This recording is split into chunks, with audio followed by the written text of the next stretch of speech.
yang juga menjadi juri. Silakan. Pertanyaan pertama mungkin. Teman-teman media, selamat siang semua. Ya. Ya.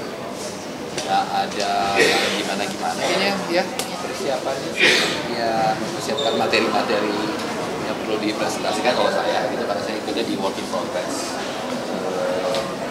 Mungkin itu aja. Saya karena juga punya film, jadi ada banyak kayak membuat persiapan hal-hal yang nanti karena work premiere juga ya, film dan semua trailer, ada bahan-bahan komunikasi, tapi kan kita punya sales agent di sana yang kemudian akan mempersiapkan untuk juri ya, siap nonton aja. Mungkin bisa di-share apa ekspektasi Mas Danbar? Boleh. Sorry. Mungkin bisa di-share apa ekspektasi Mas Danbar di partisipasi di tanggal secara pribadi? Ekspektasi ini kan sebenarnya bukan kali pertama ya kita terlibat di market. Ekspektasinya sih untuk tahun ini bisa maksimal, di market kita juga bisa melakukan kemungkinan kerjasama, menjajaki kemungkinan kerjasama dari berbagai produser yang membawa filmnya, proyek-proyeknya. Sedangkan di festival sendiri ya tentu saja supaya film yang kami bawa itu juga nanti bisa tayang perdana di dunia untuk pertama kali dengan lancar dan bisa diterima. Ya kalau dari saya sebenarnya lebih kepada selain mencari potential agent, kemudian partnership dalam bentuk lainnya, karena kan ini quite spesifik ya chambernya. Jadi ada work in progress film yang kita WIP selected dari 5 festival, presented to Marché de Film di Cannes. Kami yang mempresentasikan filmnya, it's another pitch, it's another presentation, dan coba untuk mudah-mudahan bisa berjejaring dengan lebih baik, karena Marché de Film itu kan marketnya cuma kayaknya terbesar ya, salah satu yang terbesar gitu di dunia.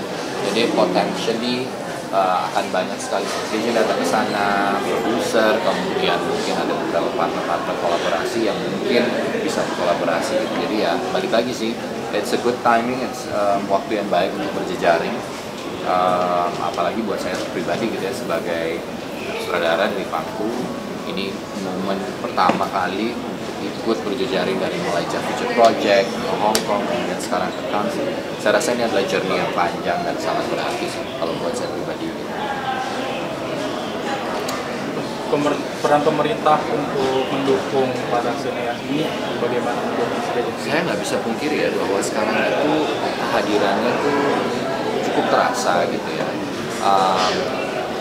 Tentu dengan dorongan insan filmnya sendiri, ya nggak sih? Maksudnya banyak di antara kami sesama insan film juga mendorong untuk mau menjalin komunikasi dengan baik, mengingatkan ketika ada sesuatu yang mungkin masih kurang dan lain-lain. Jadi dan saat ini saya merasa Kementerian Kebudayaan secara khusus sangat terbuka untuk berdiskusi, menerima masukan gitu, apa yang harus dilakukan itu khususnya juga Pak Menteri gitu sangat terbuka gitu, dan jajaran-jajarannya. Jadi kita juga nggak sungkan untuk menyampaikan, Pak ini ada yang kurang di bagian sini, ada yang kurang di bagian sini, dan lain-lain. Menurut saya itu yang baik sih. Jadi kita ada keterbukaan.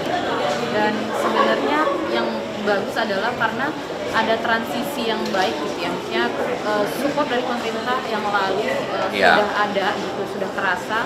Oleh karena itulah misalnya kita juga bisa lebih maksimal di internasional.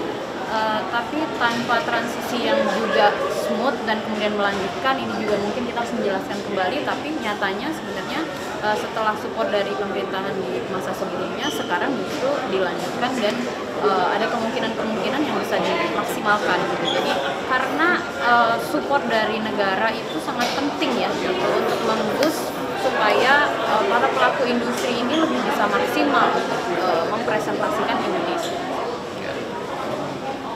Oke, sudah teman-teman, terima kasih. Ada lagi? Oke, silakan foto.